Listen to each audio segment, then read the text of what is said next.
Good evening. This is quite the crowd, Larry. You should be happy about this. Welcome to the Coastal Studies Institute. Welcome to our Science on the Sound. We appreciate all of you coming out this evening. Those in this room, those in the other room, and those in the third room we're preparing. And all of you that might be online. I just have a couple announcements, and then I'll introduce our speaker this evening. First, let me introduce myself. I'm Reed Corbett. I'm the Executive Director here at the Coastal Studies Institute. And again, welcome and thank you for joining us this evening for one of our Science on the Sounds. I'll mention that we do have a Science on the Sound every month. So we post those in social media. Please take a look, pay attention. Our next one is February 20th with the feature presentation on North Carolina bats by Marissa Liverman of the Citizen Science and Conservation Specialist at the Outer Banks Center for Wildlife Education. So again, that's February 20th, same time, same place. I'd also like to make you aware that we have our annual open house coming up on February 29th.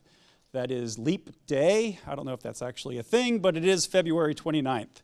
1 to 4 p.m. that Saturday, February 29th, our open house. All right, so now I'd like to welcome our speaker, Dr. Larry Theis. Larry's going to talk to us tonight about, as you can see, and the book that maybe many of you have, on Circa 1903, North Carolina's Outer Banks at the Dawn of Flight. Larry is a native of North Carolina, from Winston-Salem, I believe, 2 degrees from Duke University and his PhD from UNC Chapel Hill. Dr. Theis is the former director of the NC Division of Archives and History. And Dr. Theis was also the Wilbur and Orville Wright Distinguished Professor of History at East Carolina University from 2000 to 2015. I was going to tell you that books would be available, but those sold out. Downtown Books does have some of those books available if you'd like to, not after this because they'll be closed, but they are there if you'd like to pick one up. And with that, I'd like to welcome Dr. Larry Theis. Thank you.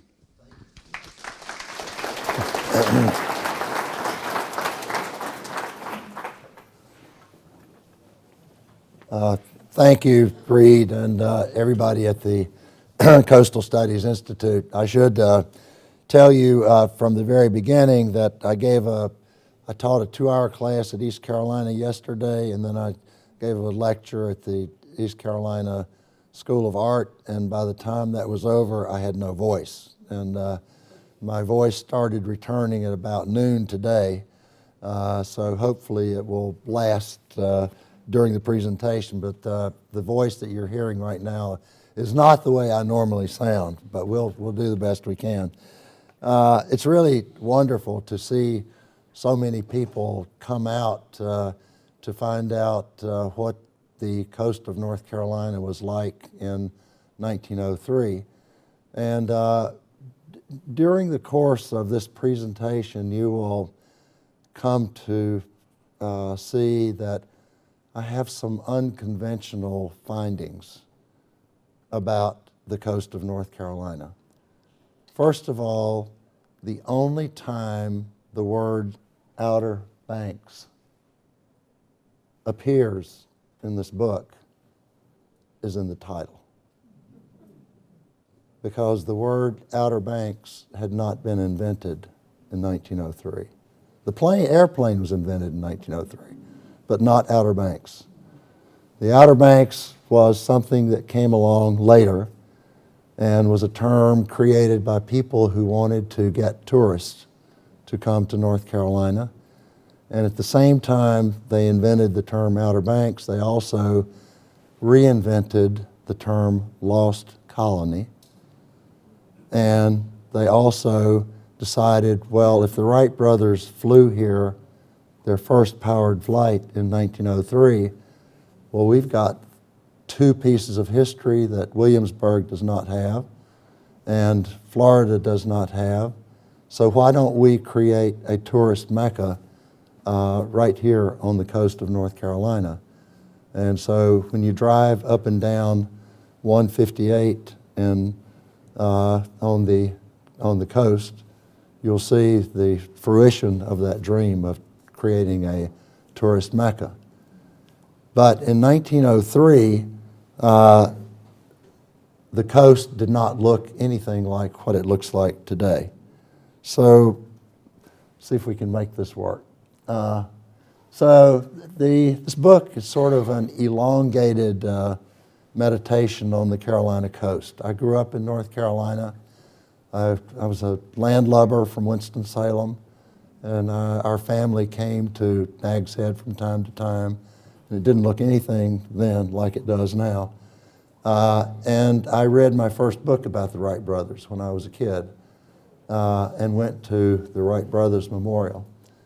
Our family also went to Washington, D.C., and I saw the Wright brothers plane hanging in the old castle building there. Then that was in the 1950s. And as I read about the Wright brothers, I realized that the Smithsonian did not recognize the Wright brothers as having the first successful flight until 1942. And at that time, the Wright brothers' plane, which is now in the Air and Space Museum, was in the National Science Museum in London, England. So if you wanted to see the Wright brothers' plane anytime up until after the end of the Second World War, you would have had to go to the National Science Museum in London. And that was because the Smithsonian did not recognize the Wright brothers as having the first powered flight. You can ask me about that later, if you would like. All right, where do I have to point this? Okay. There must be a place I have to point this to make this work.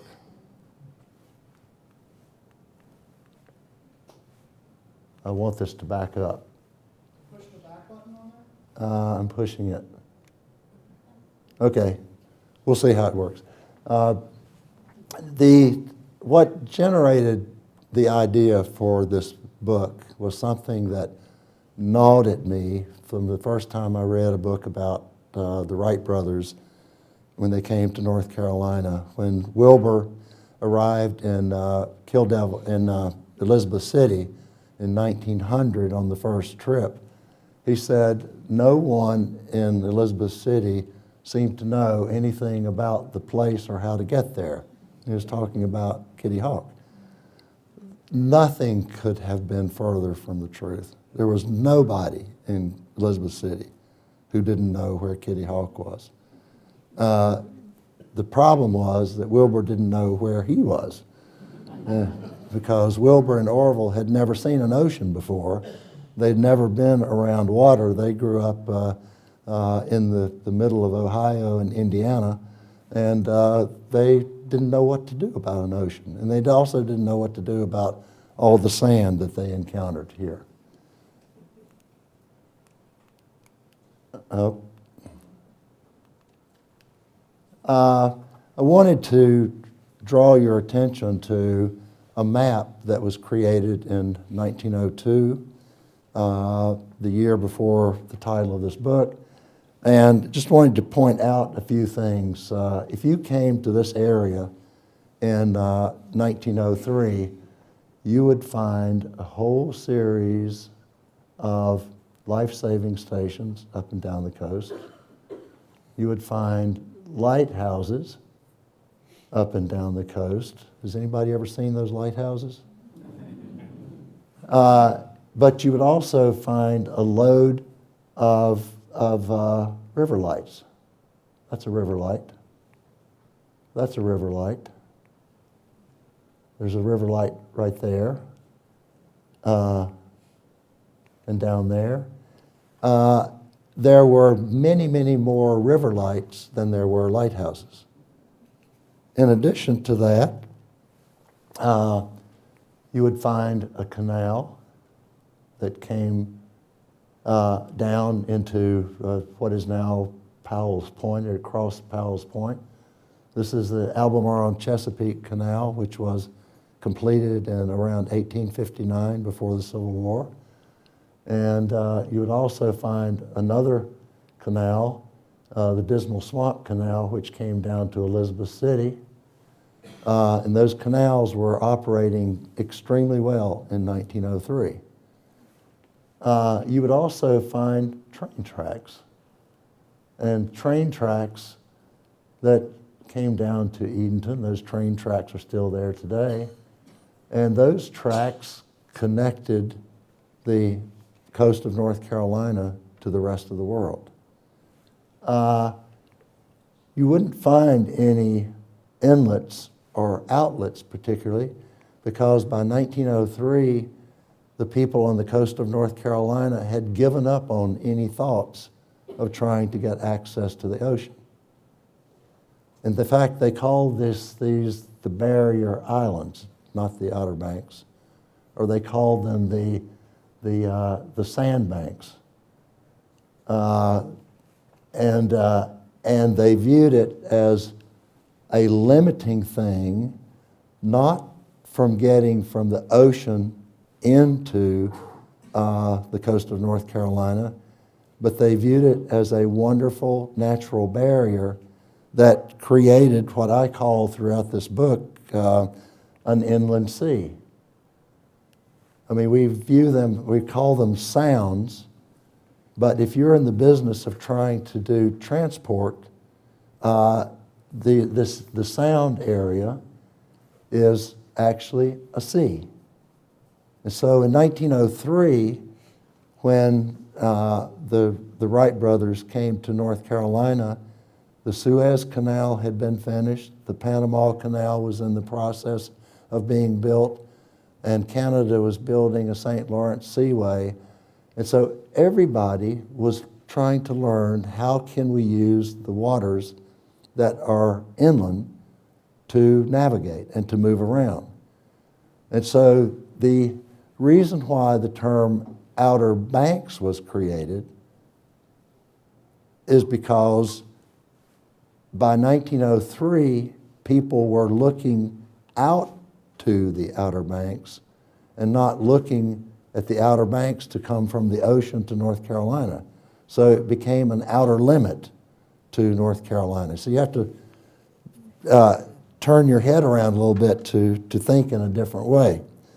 So one of the arguments I make in this book is that the coast of North Carolina in 1903 had the most advanced and sophisticated infrastructure and transportation network of any other place in the world.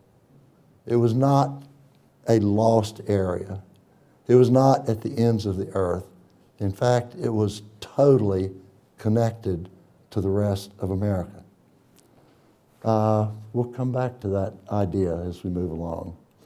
I couldn't have done this book without discovering a whole bunch of photographers whose images hadn't appeared before. And I also had to think about the media as the tool of this book. So instead of thinking about documents, you think about other types of materials: maps, photographs, postcards, cyanotypes, lantern slides, glass plate negatives. You may not have heard of some of those terms, but in 1903, postcards had just recently been invented, and people were putting images on postcards. The Wright brothers flew in Le Mans, France, and it's the first place they flew overseas. And I went to Le Mans to celebrate the 100th anniversary of their flights in Le Mans. And the first thing they told me is, "Did you know that postcards were created in Le Mans?" And the first great use of postcards was to do postcards of the Wright brothers flying in Le Mans. And if you look at postcards, which I love to look at sometimes, you will find that there are thousands of postcards from France in that period of time, 1908, which is when they first flew there. Cyanotypes is like a blueprint that you do for building construction. lantern slides, I'll show a little bit more about that. Glass plate negatives. The Wright brothers, when they came to North Carolina, all of their photographs were made on glass plate negatives. They put emulsion on glass, they exposed the glass, they put it in a box, and they didn't know until they got back to Dayton in their photography lab whether they actually had a picture or not. So it's not like today when you can get instant pictures. So as a consequence, we have almost no pictures of the Wright brothers' flights in 1908 because after they took their first 2 pictures in 1908, which is when they did tremendous flights at Kill Devil Hills, they punctured the web for their camera, and so all of the glass plates were ruined. But anyway, those are the tools. And I don't know what I am doing wrong there. Okay. I introduce you to some photographers that you probably have never heard of or you may not have heard of. This is the one I love the most, and sorry that this photograph of him is not that great, but Corydon Pernis Kronk, which is one of the worst names ever. Somebody bought a book who was from Michigan. Yeah, he was from Michigan. And he didn't go to Kalamazoo College. He went to the University of Michigan. And, but anyway, he was a meteorologist, and he came actually he didn't come to North Carolina. He went to Cape Henry weather station, which was the weather station for the southeastern area of the United States. And he was a great photographer. And in 1899, he took on the assignment of coming to the coast of North Carolina to take photographs of the damaging San Scirocco hurricane of 1899. I tell people, and I love to get challenged on anything I say, I would love to be challenged on because I want to get it right. But the San Scirocco hurricane, which occurred in 1899, was the most damaging hurricane we've ever had in North Carolina. So somebody will correct me on that. But it changed the entire environment of the coast.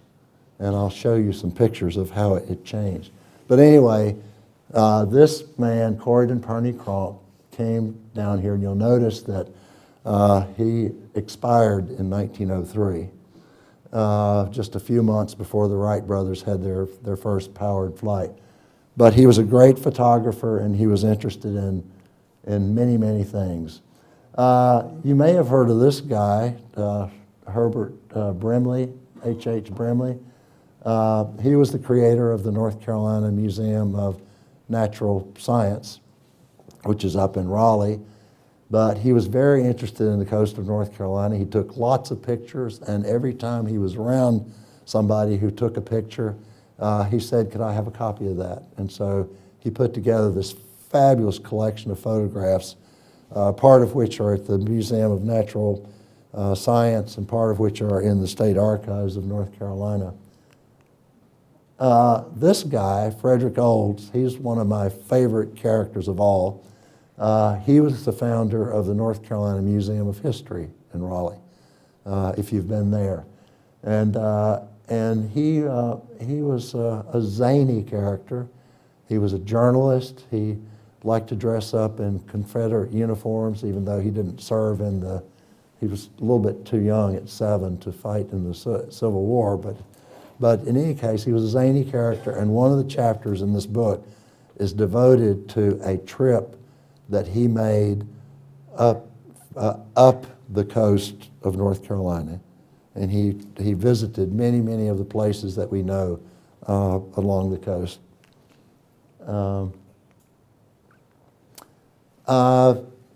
Lauren Wright.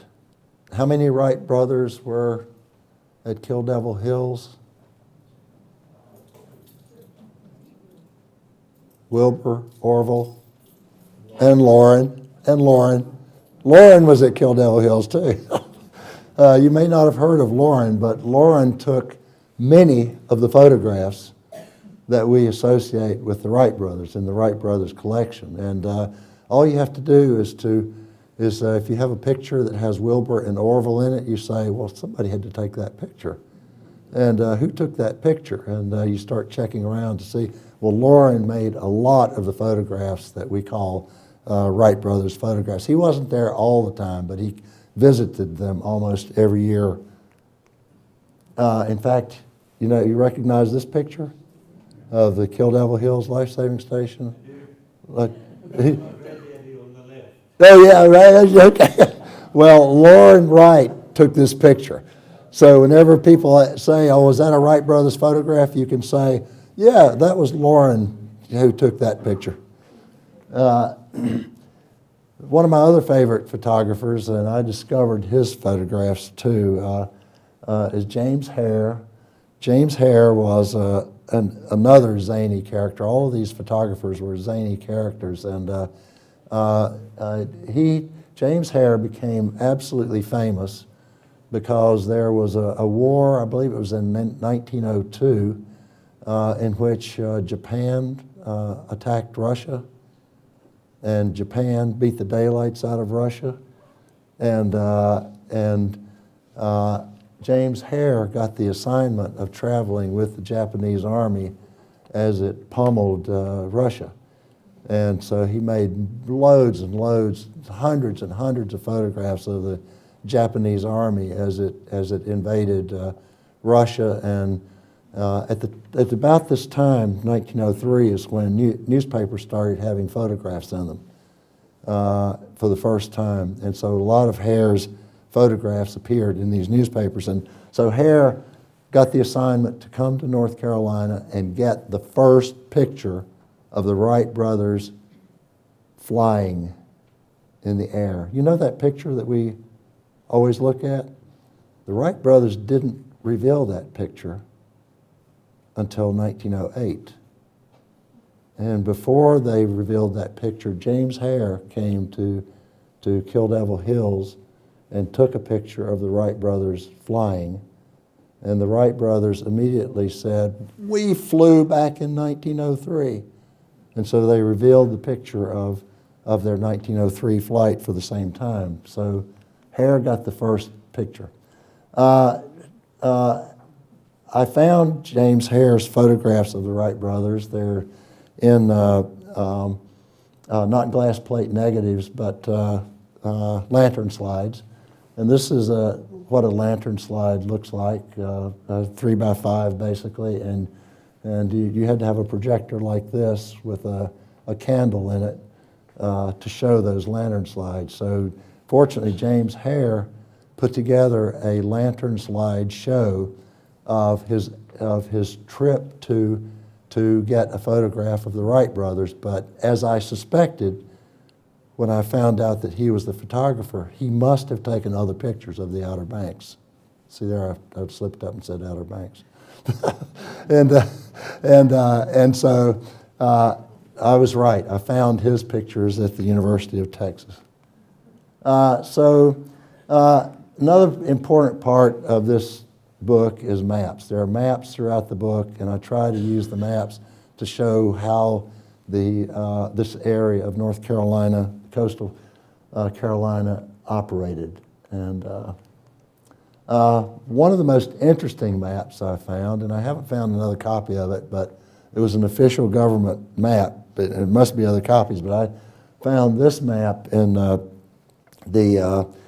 Twitty and Company offices up in Corolla, and it was just hanging on the wall, and I looked at it and I said, wow, this is really an interesting map. And what interested me about this map is that it showed all the lighthouses, all the life-saving stations, and it showed, the Body Island lighthouse and all the others, but it also did something else. And so this is an area that we know right down here, but this map had something on it that I just loved.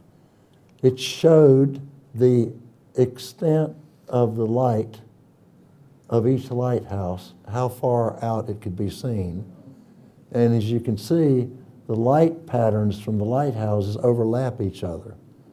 So theoretically, and perhaps actually, there was no point along the coast that a light would not be seen from the ocean side.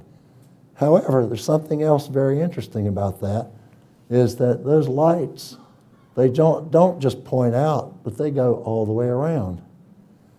And so they serve as points of navigation, not only to the ocean, but also in the inland sea. And so if you've got river lights around the sounds, and you've got these lighthouses, the lighthouses light the inland as well as the ocean. And so what you end up with is a whole inland sea in an area that is illuminated, and you can see to navigate 24 hours a day. That's very important because the commerce in this period on the coast of North Carolina was intense, it was lively, and it went on 24 hours a day. I'm going to talk more about that. This is what a river light looks like. They were all over the place, and they looked weird. They were out, out in the sounds, and just like the lighthouses, the river lights had lighthouse keepers, and usually families lived in these lighthouses, in these river lights. And it's interesting, but when Fred Olds did his trip, he stopped at some of the river lights and would say, "You got anything interesting up there?" And one of the river lights he stopped at, and they said, "Yeah, we just got a load of bananas. How would you like a banana?" So they threw down a banana to Fred Olds, and just, "What's happening? What's the weather going to be like?" And the lighthouse keepers, they would know if there's storms coming or whatever. It's a very interesting system. This is the Roanoke River light, which is at the mouth of the Roanoke River. I already mentioned the Albemarle and Chesapeake Canal, but they were up here and connected this whole area to Norfolk, Virginia. The northeastern North Carolina was settled originally from Virginia, and Virginia, the Norfolk area, the Suffolk area, has always been the outlet for this area of North Carolina. This area of North Carolina has never been oriented toward Raleigh, except when they want money from the state. This area of North Carolina has always been oriented. I can't tell you how many people I have met around these areas. And I'll say, "Well, where were you born?" They'll say, "Manio." And I'll say, "You grew up here?" "Yeah, all the way up until I went into the Navy." And I was up there in Norfolk in the Navy, and then I came back here and got married, or I worked in the shipyards up in Norfolk. But this area has always been oriented toward Norfolk, and never more so than in 1903. I mean, I started thinking about this when I started reading newspaper articles about the Wright brothers at Kitty Hawk and Kill Devil Hills. And the North Carolina newspapers had almost nothing about the Wright brothers while they were here. And so all of a sudden it occurred to me, well, the newspaper of record here was the Virginian Pilot. And so then I started going through the Virginian Pilot, and that's where all the news about what the Wright brothers were doing went out. And so this area has always been oriented in this way. I call it a clockwork coast, and it was a clockwork coast. It was so good that in December of 1903, when the Wright brothers' shafts on their planes on the 1903 flyer broke, Orville could leave Kill Devil Hills he could go back to Dayton. He could make steel shafts as opposed to aluminum, which is what they made their original shafts out of. And he could get back to Kill Devil Hills about 7 or 8 days later. And he could go and make them and come back. The Wright brothers could get on a train in Dayton at 6 o'clock one morning, and the next day they could be in Elizabeth City going over to Kill Devil Hills and Kitty Hawk. It was a tremendously good system.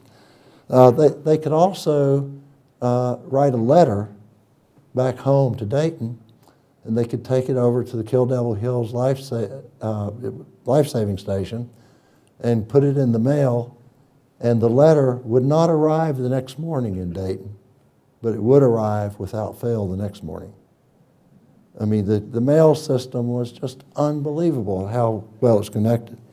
There was a telegraph system as well. However, the telegraph system on the coast of North Carolina went from life-saving station to life-saving station. It was a self-contained telegraph system, but when the Wright brothers started coming back, there were the Weather Bureau also had a telegraph system. And in fact, after the Wright brothers did their first powered flight in 1903, they went to the weather station in Kill Devil Hills, not the Black Pelican, but the weather station that was across the street, which is no longer there.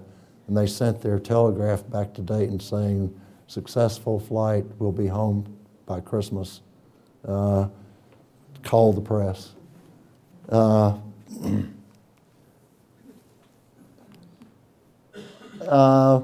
In this book, those of you who have copies of it, and those of you who don't have copies but who will have copies, you'll find a map at the front of the book, which I created. And this map shows how the Wright brothers got basically from Norfolk to Kitty Hawk and Kill Devil Hills. They used different routes. For a while, they would go straight from Elizabeth City to Kitty Hawk and then down to Kill Devil Hills, but later they decided to go through Manteo, and they would take gas launches over to Kill Devil Hills. The first time they came, there were no gas launches, but by 1903, every hot rod on the coast of North Carolina had a gasoline launch.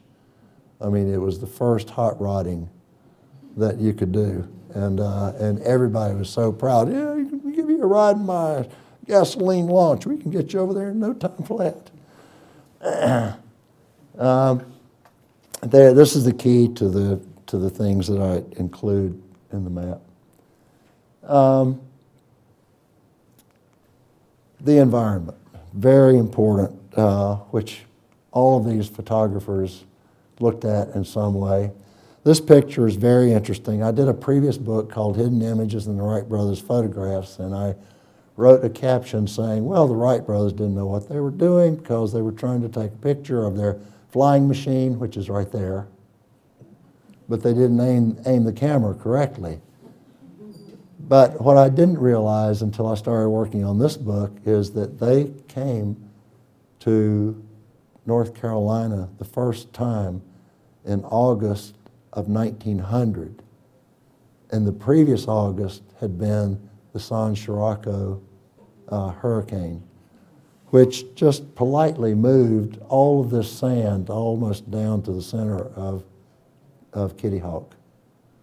So they were at Kitty Hawk, and this was all new sand, which was moved there by that storm, which then made me start looking for other photographs. This is another photograph of the sand encroachment into Kitty Hawk. I mean, it almost buried Kitty Hawk in sand. That's one of the distinctive things about that hurricane, is it reconfigured the sand on the coast. Good old Corydon Pernis Kronk. I have to stop to be able to say his name. got this great picture of a shipwreck. I love this picture of this tree that was right at Nag's Head. You know where, I believe I'm right on this, I could be corrected. This tree was almost where Jeanette's Pier is today in Nag's Head. And I believe that because I have some other pictures in which it appears. Civil War. One of the most interesting things about this period of time, 1903, is when the Wright brothers came to North Carolina in 1900 originally, it was only 35 years after the end of the Civil War. I mean, there were still veterans all over the place who could remember the war, but you know, the Civil War is hardly discussed in any of the literature, in any of the letters or diaries of Wilbur and Orville Wright. And they wrote thousands and thousands of letters, but they never talked about the Civil War. And it was like, you have to understand that in this area, the Civil War was a very divisive event. Not divisive between the Union and the Confederacy so much as a divisiveness between neighbors. Because half of the people in this area of North Carolina fought for the Union, and the other half fought for the Confederacy. And so it was a war between neighbors. You know, you usually talk about the Maryland and Kentucky, you know, the border states, but Eastern North Carolina was a border state. It was, and when the Freedmen's Colony was created near Manteo, that's after the Union took over the area and slaves fled from plantations and came to Manteo. Well, that's another long story. But it's hardly remembered, but this one guy, and I do have his name, but I can't remember it right now, from Manteo, was celebrating his service. Somebody may know who this man is, in the Union Army. Burnside's headquarters, when people from the north came to the Carolina coast in 1903, they always wanted to go to Burnside's headquarters, which my understanding is it burned sometime. Some of you may know. And why is it a historic site? I mean, it's headquarters of the Union Army. Commerce and trade, I've already talked about some of this. The commerce that made North Carolina rich at that period of time was fish. Fish was packed up and shipped off. It could be in Washington, D.C. and Baltimore the next morning, Philadelphia and New York the day after. Fresh fish from coast of North Carolina. Lumber, timber. This is a big time of timber and logging, and North Carolina became the source of timber for pulp, but also for furniture. And timber from North Carolina was shipped all over the country to build houses, to build, big brownstones in New York City, but this is where the lumber came from to build all of that. You could ship your potatoes and get them shipped by Norfolk, New Bern, and Washington direct line to connect to Norfolk and with Old Dominion steamships for New York City, and it can be, it's hard to believe that you could ship fresh food quicker then than you can by truck today. It's just amazing. At this period of time, in 1902 or 1903, they had already conceived of the intracoastal waterway, and there were members of Congress from North Carolina and Virginia who were saying, let's build that thing. And they proposed, this is the proposal to build it, and And by 5 years later, they were already starting to build what we now know as the Intracoastal Waterway. In this plan, it didn't show going through Alligator River. It showed going on the west side of Roanoke Island. But as you know, it goes through Alligator River. Whenever you looked at any kind of business on the coast of North Carolina in this period of time, blacks and whites worked together, side by side. Even though this was a period of the flowering of white supremacy, blacks and whites worked together, even though they didn't go to school together. Of people and being people. This is a tranquil house, and this is just a classic photograph of a family or a couple of families going out and getting their picture taken at the tranquil house, and you know, they're not looking at each other, they're not in rows, they're posing strange different angles, but they got their guns with them, and it's just people being people. You know?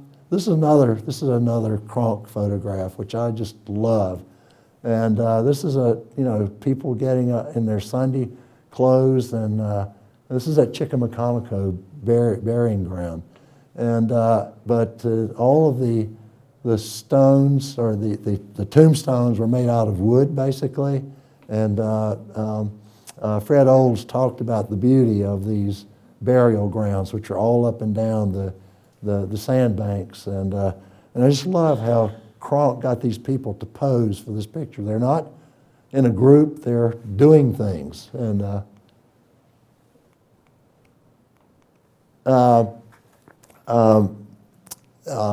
other favorite guy who got the picture of the Wright brothers' first flight, he was interested in blacks, and so he took this picture of a family in Manteo, dressed up, going to church.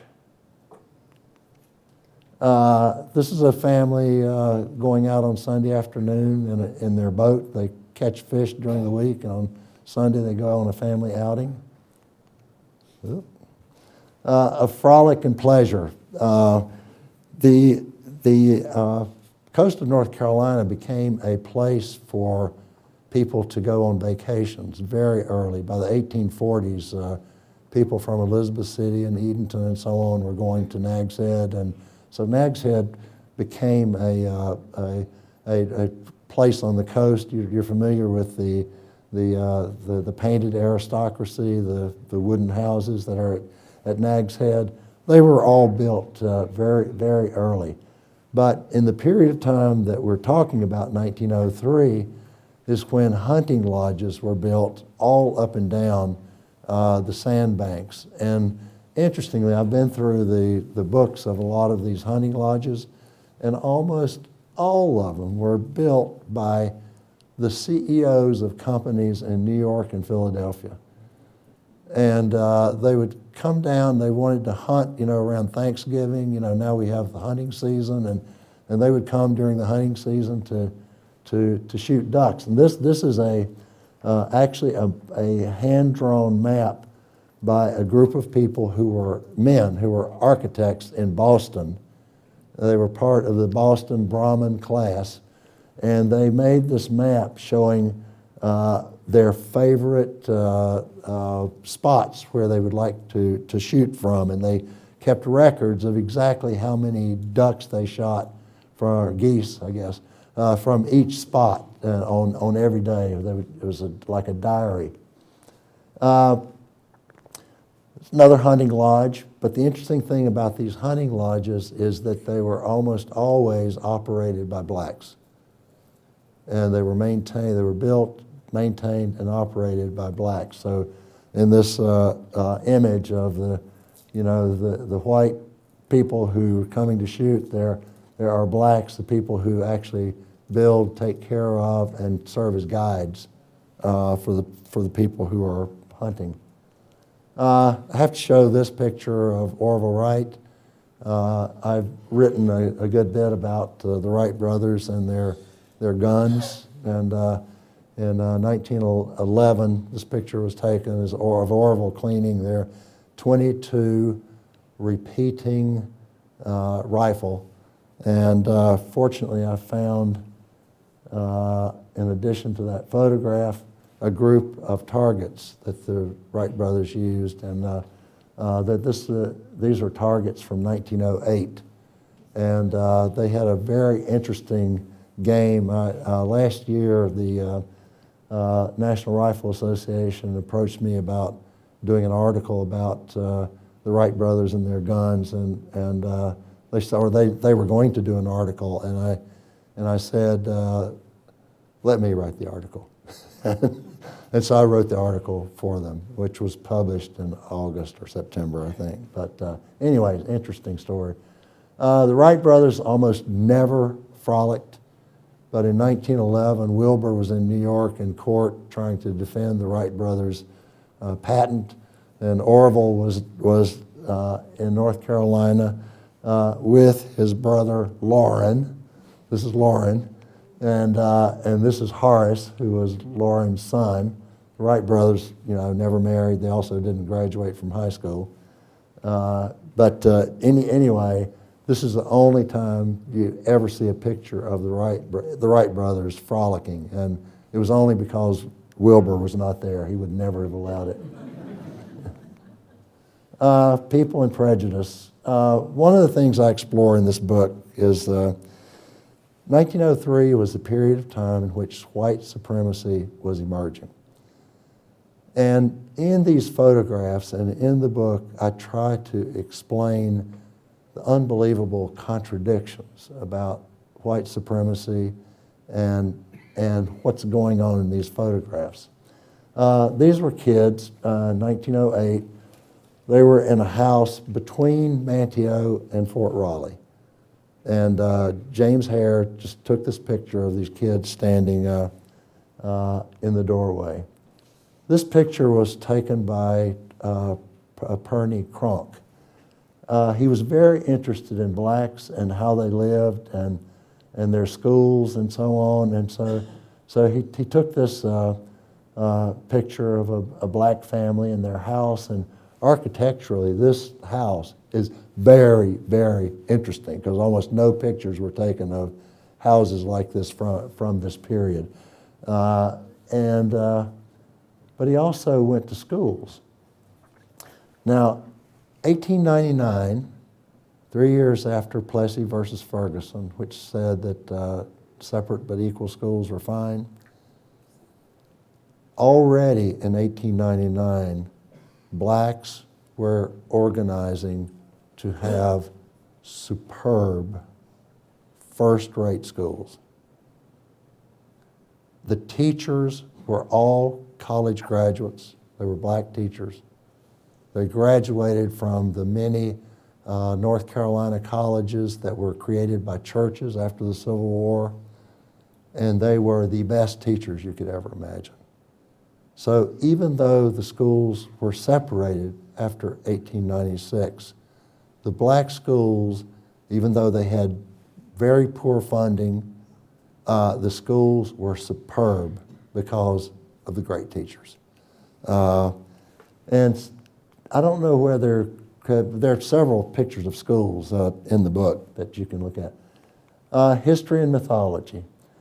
I mentioned that, Fred Olds, who created the North Carolina Museum of History, and fortunately for me, in 1908, he took a trip, which he called, I think he called it a jaunt up and down the eastern North Carolina or something like that. But I retitled it A Jaunt Around the Carolina Coast in 1908. And Olds, on this trip, he went from Raleigh, he went by train, down to Wellington. He visited Orton Plantation. Then he went up Jacksonville. He went to New Bern. He went through the canal that connected New Bern to Beaufort. And then he went through the inland sea to spots all the way up on the inside. And he described in this jaunt what a great wonder this area was of North Carolina. And he talked about the people, and it's so weird because, I mean, there are many odd things about his trip, but one is he talked about all the blacks that were encountered by him and his group as they were going through this long trip. You know, it was a 10 or 12 day trip, or maybe longer, I can't remember. And he talked about the black postman and the black this and the black person who helped here and the black pilot and so on. But after when he's heading back to Raleigh, he says, we don't have a problem with blacks on the coast of North Carolina. In fact, we hardly ever encountered a soul, which was so weird because, I mean, they couldn't be seen because of his white supremacist point of view. Well, anyway, in 1908, the weirdest thing happened. Fred Olds is going up the coast of North Carolina, and he ends up in Manteo at the Fort Raleigh Monument. You've seen the Fort Raleigh Monument, perhaps, that commemorates the lost colony. It's right behind the Visitor Center at Fort Raleigh. By 1908, the story of the lost colony was becoming a great mystery. It hadn't been a popular mystery before that time, but it started becoming a great mystery, and a lot of people were talking about it. And so whenever out-of-towners came to Manteo, they would all want to go over to Fort Raleigh. So these are two of the reporters who came to cover the Wright brothers' flights. And they were here about May 8th or 9th, something like that. And they stayed at the Tranquil Inn, and they went over. Wilbur and Orville Wright stayed at the Tranquil Inn. But also, by May 20th in 1908, there was an event at this monument in which Virginia Dare was sanctified. That's my term. She was sanctified because on May 20th, 1908, the white supremacists in North Carolina decided to take advantage of the fact that Virginia Dare was the first white person born in the territory of what became the United States. Not the first English person, but the first white person, which fit into the lore. And all of a sudden they started worshiping Sir Walter Raleigh as, you know, the great creator of America. And so anyway, Sally Southall Cotton wrote her book about the white doe, celebrating Virginia Dare right at this time. And the interesting thing to me about 1908, have you ever read any stories about searches for the lost colony? Recently? Yeah? Well, in 1908, everybody knew where the lost colony was. And it was agreed upon. So I don't know what we're doing now, because 1908 they knew. All the historians, even Sally Southall Cotton, everybody knew where the lost colony was. And what happened to the lost colony? Because, Sally Southall Cotton, she was a great popularizer of North Carolina history, a leader of women's groups. She was a fantastic person. I gave a talk at Farmville Public Library a couple of months ago. And in the Farmville Public Library, they said, you know what, we have a letter from Sally Southall Cotton that we'd like to show you. And so it's dated May 20th, 1908, which was the day that Virginia Dare was sanctified. And it's interesting because this letter is from Sally Southall Cotton to Stephen Weeks, who was a great North Carolina historian located at Trinity College, which is now Duke. And Weeks, who was not a stupid historian, he was a good historian, studied the descendants of the lost colony and confirmed that they lived in Robeson County, North Carolina. All historians in North Carolina agreed. The General Assembly of North Carolina agreed. No archaeology was needed. It's really weird. It's really weird, but that they really believed that. And so Fred Olds took a little jaunt right down to Robeson County. And at that time, they were called Croatan Indians because the colony moved to Croatan. And Fred Olds said, well, this is the way they live today in these interesting log cabins. This is a school that he visited at Pates. This became the University of North Carolina at Pembroke, as they call it. And Fred Olds gave a talk to the students at this school. This was the Croatan Normal School at Pates in 1908.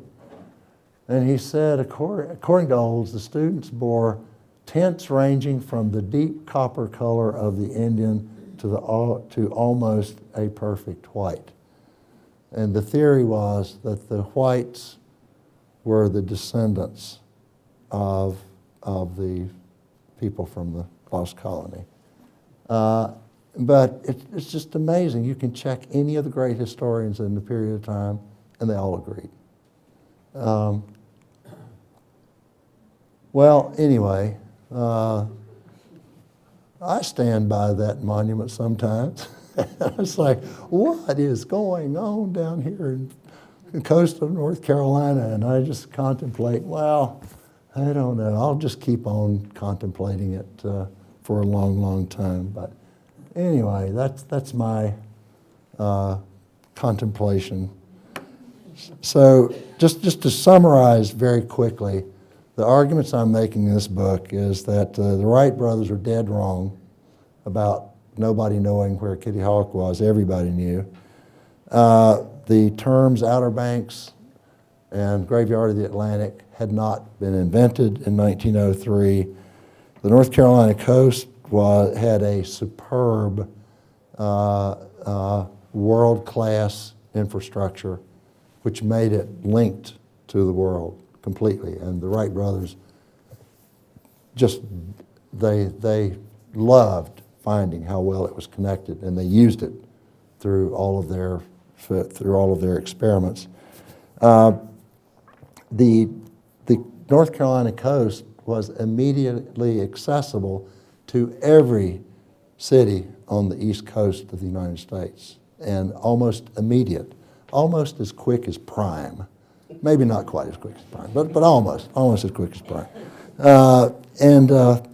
The North Carolina Sounds had become an inland sea connected with Norfolk on the north, Beaufort on the south. The train system was extremely efficient. The trains actually went everywhere, not just Amtrak routes up and down the coast, but they went everywhere. You could go anywhere on a train. White supremacy had taken hold completely in North Carolina. And at that event on May 20th in 1908, Francis Winston, who was the Lieutenant Governor of North Carolina, who made more speeches at the dedication of Confederate soldier monuments than anybody in North Carolina, announced that North Carolina had solved its racial problem because the Indians had been banished and the Negroes, as they called them at that time, were under complete control. And so we could go on building our white civilization as Sir Walter Raleigh had always intended it would be. And lastly, that at least at that time, they thought the lost colony had been found. That's it.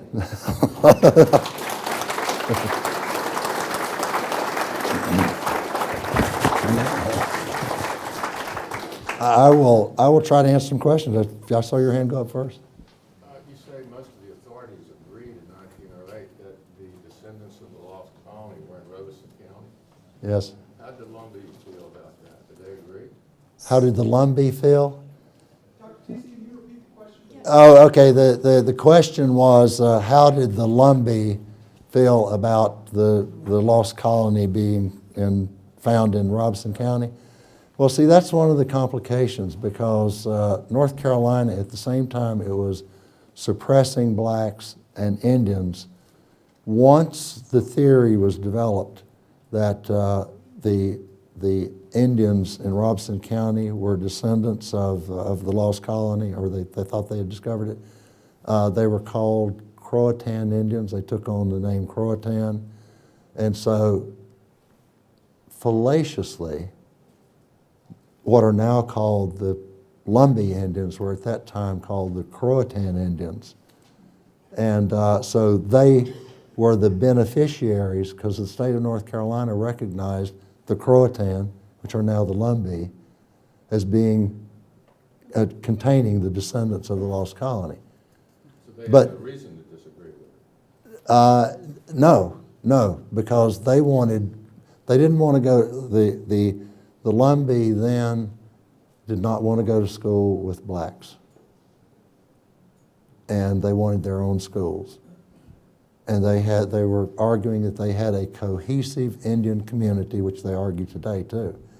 And so they wanted their own schools. And so they went to the North Carolina General Assembly, and the North Carolina General Assembly said, "You're descendants of the lost colony.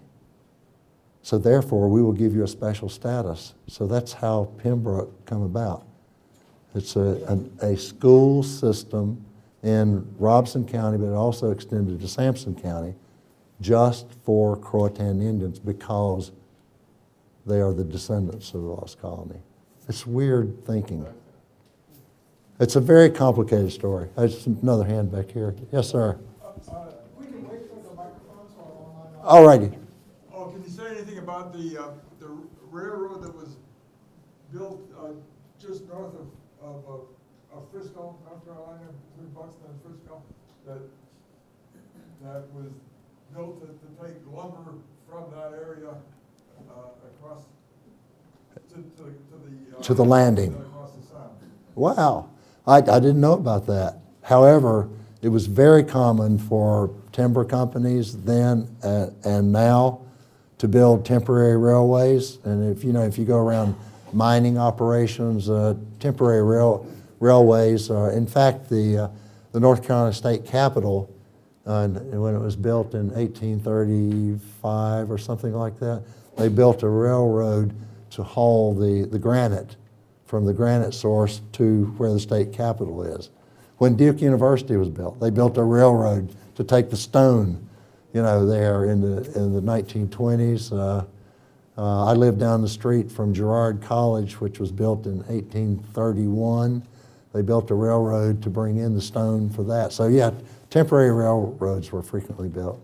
But I don't know about that one. Well, this is a short railroad, only about Yeah. a mile long. Yeah. It went from what's called the Buxton Woods Yeah, to the Sound.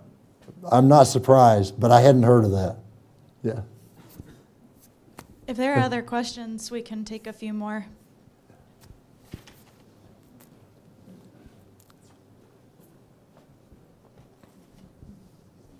In your presentation, you mentioned the brother, the photographer, Lauren, and I know there's a sister, a Wright sister, who was Catherine, very, yeah. very much involved basically she took care of Wilbur and Orville because they never married.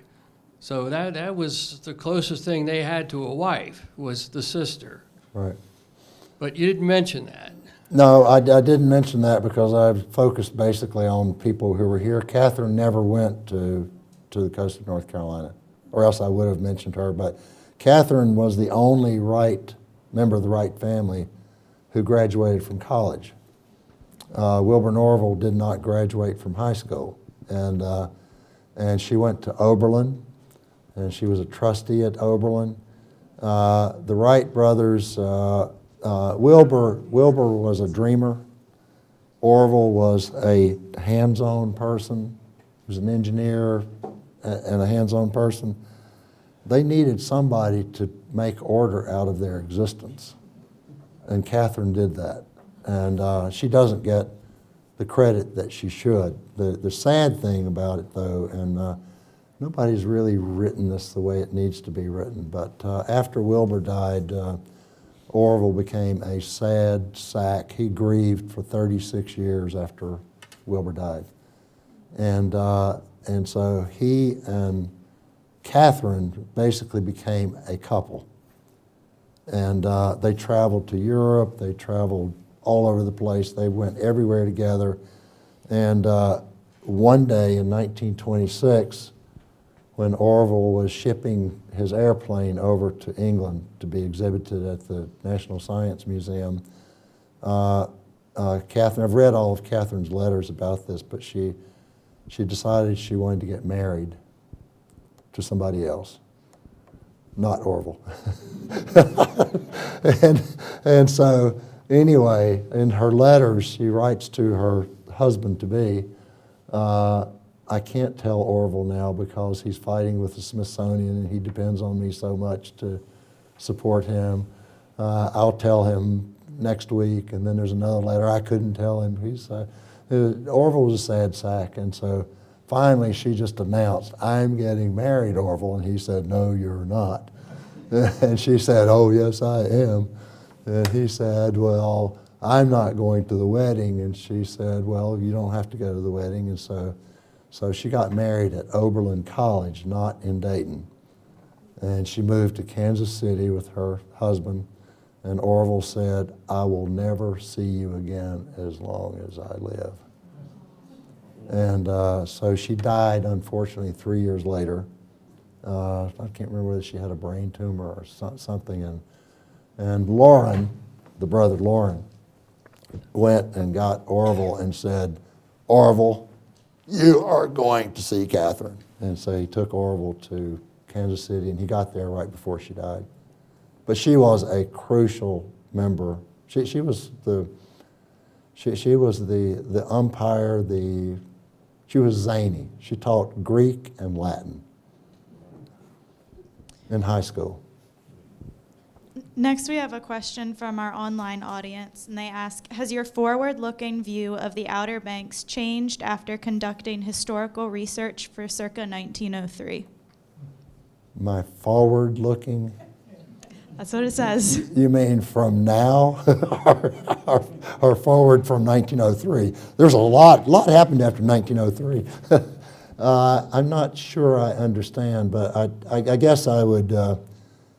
I guess the questioner is asking about from now on, and I share the views of the people who understand the geology and the environment that we got to get with it and understand, what nature is trying to do to the coast of North Carolina, and I don't see how we can sustain all of the construction that has occurred.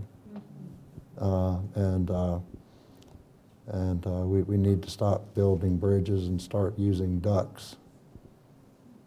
You familiar with ducks? Yeah. If you go to Philadelphia, there are ducks all over the city. Taking people around. They're Second World War vehicles that can go through water yeah. That's my solution. And we have time for one or two more questions. Okay. So why this picture for the front? You know what?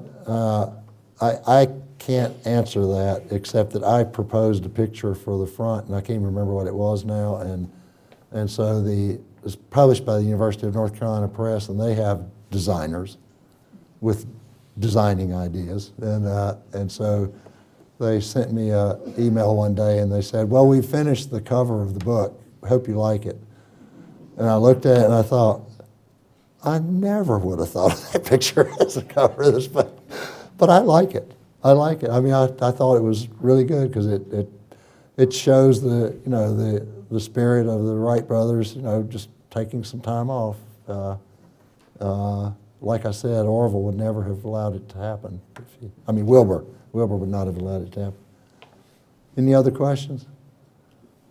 Well, I want to thank y'all for being such a wonderful audience, and thanks to the Coastal Studies Institute. And I hope you will go forward and spread all of my radical ideas and straighten out people that it's not the Outer Banks, this is the Sandbanks. This is the Barrier Islands. Get it straight, you guys. And the graveyard of the Atlantic, what's that all about?